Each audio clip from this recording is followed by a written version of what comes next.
আসসালামু আলাইকুম। আশা করি সবাই ভালো আছেন। আলহামদুলিল্লাহ আমরা ভালো আছি। তো আজকে আপনাদের সাথে শেয়ার করবো এই যে সেই বড় সুরমা মাছ সেদিন ফ্রাই করে খেয়েছি।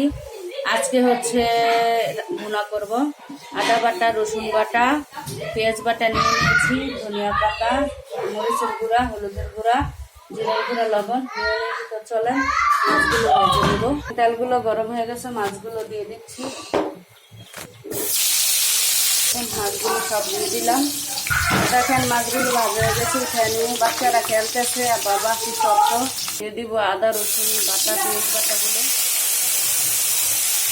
মশলাটা ভাজা ভাজা হচ্ছে, এখন হলুদ, মরিচ, জিরার গুঁড়োগুলো দিয়ে দিচ্ছি। এবার এগুলো সুন্দর মতো কষানো হোক। এখন মশলাটা কষানো হয়েছে, মাছগুলো দিয়ে দিচ্ছি।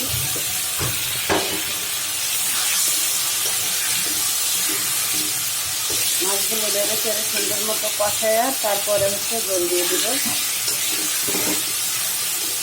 1 মিনিট হোক, হয়ে গেছে, এখন জল দিয়ে দিচ্ছি।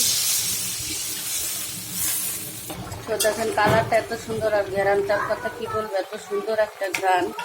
এই মাছটা এত অসাধারণ হয়, আমি আগে পরে এই মাছটা খাইনি। এটা অনেক বড় মাছ, তো এটা আমার কাছে অনেক ভালো লাগলো। ওই দিন ফ্রাই করে খাইলাম, আর আজকে যে ভুনা করতেছি। আমার ভিডিওটা যদি ভালো লাগে আমার চ্যানেলটা সাবস্ক্রাইব করে আমার পাশে থেকে যাবেন, আর লাইক দিয়ে ভিডিওটা ফুল দেখবেন, কমেন্টে জানাবেন।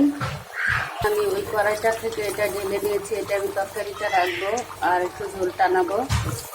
তো দেখেন হয়ে গেছে, আমি একটু ধনিয়া পাতা দিয়ে দিচ্ছি। এই দেখেন আমার তরকারিটা হয়ে গেছে। ভিডিওটা শেষ করছি। আল্লাহ হাফেজ।